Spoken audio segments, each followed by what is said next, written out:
दुनिया में लाखों चेहरे होंगे, मगर कुछ चेहरे रब के नूर से चमकते हैं। वो औरतें जिन्हें रब ख़ास बनाता है। आज हम कुछ निशानियां आपको बताएंगे। कौन सी औरत निकाह के लिए बेहतर है। हज़रत अली रज़ी अल्लाह ताला अन्हु ने शेख सादी इमाम गज़ाली रहमतुल्लाह अलैह इस बारे में क्या फरमाते हैं।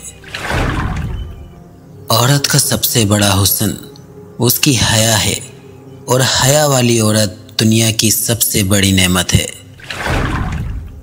जिस औरत के दिल में क़नाअत हो, उसके चेहरे पर हमेशा सुकून रहता है। औरत वही बेहतर है जो शोहर के लिए पर्दे में और अल्लाह के लिए इबादत में मजबूत हो। जब औरत दिल से मोहब्बत करे तो वो तुम्हें रब से जोड़ देती है।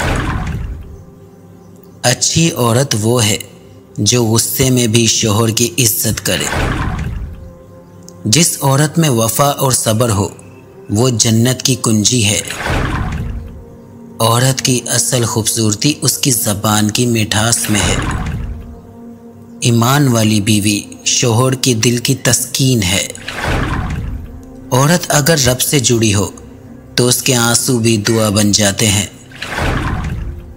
जिस औरत को दीन की समझ हो, वो घर को जन्नत बना देती है। औरत का अदब और सलीका उसकी तरबियत की पहचान है। नेक औरत वही है जो खामोशी से वफा करती है और हर हाल में रब का शुक्र अदा करती है। अगर तुम्हें ऐसी औरत मिल जाए जिसका दिल रब से जुड़ा हो, तो उससे निकाह कर लो। दुनिया भी संवर जाएगी और आखिरत भी। अगर आपको ये वीडियो पसंद आई हो तो लाइक करें, शेयर करें और सब्सक्राइब करना ना भूलें। आपका अपना आरजे ज़ोहैब शेख। मिलते हैं इसी तरह की नेक्स्ट वीडियोस के साथ।